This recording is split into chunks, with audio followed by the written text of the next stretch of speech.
देखिए, बात करते हैं एटॉमिक मॉडल की। मीन्स जो एटम है उसका स्ट्रक्चर हम ऐसे तो बोल नहीं सकते, तो अलग अलग समय पे अलग अलग साइंटिस्ट आए और सभी ने अपना अपना एक स्ट्रक्चर दिया, उसी को हमने क्या बोला, एटॉमिक मॉडल बोला। इसमें बेसिकली 3 लोग थे जिन्होंने अच्छे अच्छे अपने मॉडल दिए, जिनको आगे लेके बात किया गया। लेकिन सबका मिस्टेक कहीं ना कहीं हो जा रहा था कि उसके जो सब एटॉमिक पार्टिकल्स थे ना, मतलब प्रोटॉन, इलेक्ट्रॉन और न्यूट्रॉन थे, उनको कहाँ रखा जाए, ये मिस्टेक हो जा रहा था। तो उन्होंने क्या करा, सबसे पहले एक साइंटिस्ट है जिनका नाम था थॉमसन मॉडल।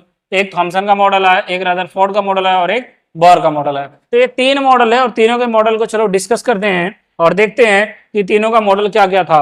तो सबसे पहले आता है हमारा थॉमसन जी का मॉडल। क्या था बच्चों? थॉमसन जी का मॉडल। तो हमने कहा मॉडल मतलब वाला मत समझ देना हीरो हीरोइन वाला, ना ना ना ना, हीरो हीरोइन वाला नहीं। ये है एटम के मॉडल, मतलब एटम का एक तरीके से सिस्टम। ऐसे नहीं, मतलब ऐसे गलत नहीं सोचना, ठीक है। तो हमने कहा एटॉमिक मॉडल किसने दिया? थॉमसन ने। इन्होंने बोला कि जो आपका मॉडल है वो वाटरमेलन की तरह देखने में लगता है। कैसा लगता है बच्चों? वाटरमेलन की तरह देखने में लगता है।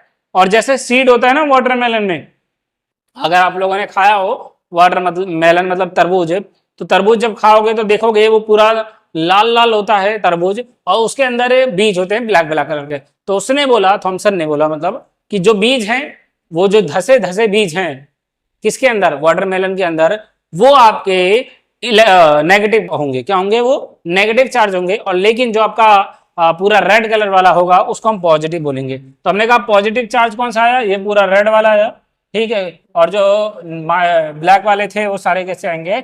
आपके इलेक्ट्रॉन चार्ज आएंगे, मतलब नेगेटिव चार्ज आएंगे, तो उनको इलेक्ट्रॉन बोल दिया गया। ये थॉमसन ने बोला गया था। और बोला गया था कि धसे हुए embedded in a red portion of the watermelon, जो वो सीड है उसी सीड की बात कर रहा है। ऑल्दो दिस मॉडल एक्सप्लेन है neutrality of the atom but not able to the, इसने बता तो दिया कि दोनों पॉजिटिव नेगेटिव हैं जिसकी वजह से एटम न्यूट्रल है, लेकिन क्या एक्सप्लेन नहीं कर पाया। Other scientist experiment conducted on the atom hence it was failed. कहने का मतलब है बहुत सारी चीजें नहीं बता पाया, इन्होंने बोल दिया कि धसे हुए हैं, मूव नहीं कर रहे हैं। ये जो सबसे बड़ी गलती हो गई थी, इसी वजह से इस मॉडल को नहीं लिया गया और रिजेक्ट कर दिया गया। तो ये पहला मॉडल था।